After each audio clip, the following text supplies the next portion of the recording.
So let's get started and I show you what I mean. We want to start from scratch and build a very simple workflow. This workflow can have a name, so let's call it simple. I like to use a certain naming convention here, and here we can add a first step. And this first step is a trigger. A trigger is basically what needs to happen before anything is executed. You can trigger something manually, which means that you click on a button. You can have an event in an external application, a schedule, and a webhook, and some other stuff. Well, in this case, we are going to use this one. This is a so-called chat message, which is used for chatbots.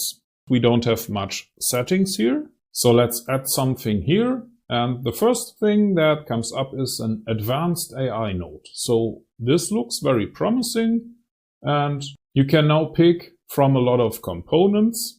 And I will intentionally pick the wrong one, which is OpenAI, and I would like to message a model. Here I need to set up some credentials to get a connection. I don't have my credentials in this environment, so I need to create a new one. And if you don't know how to do that, you can always click on the helpful links here, which will basically explain everything that you need to do.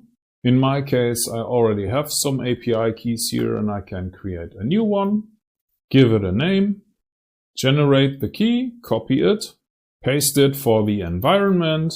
So let's delete that, create a new credential, save it, and this time it worked. Now we have these OpenAI account credentials here. You could rename that, but for now, leave it as it is. I want to message a model, and I can pick one from the list here.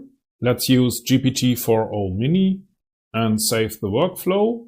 Now we can click on the chat button here and say something like 2 + 2, and we should get an answer.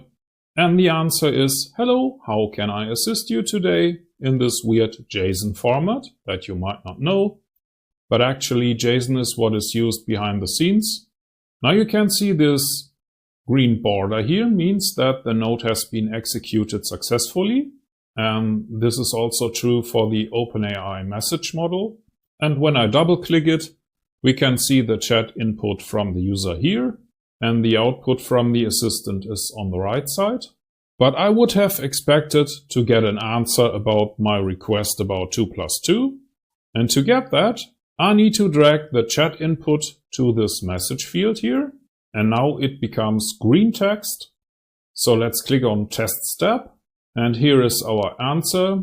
2 + 2 = 4. And that is how you can create your very first AI workflow.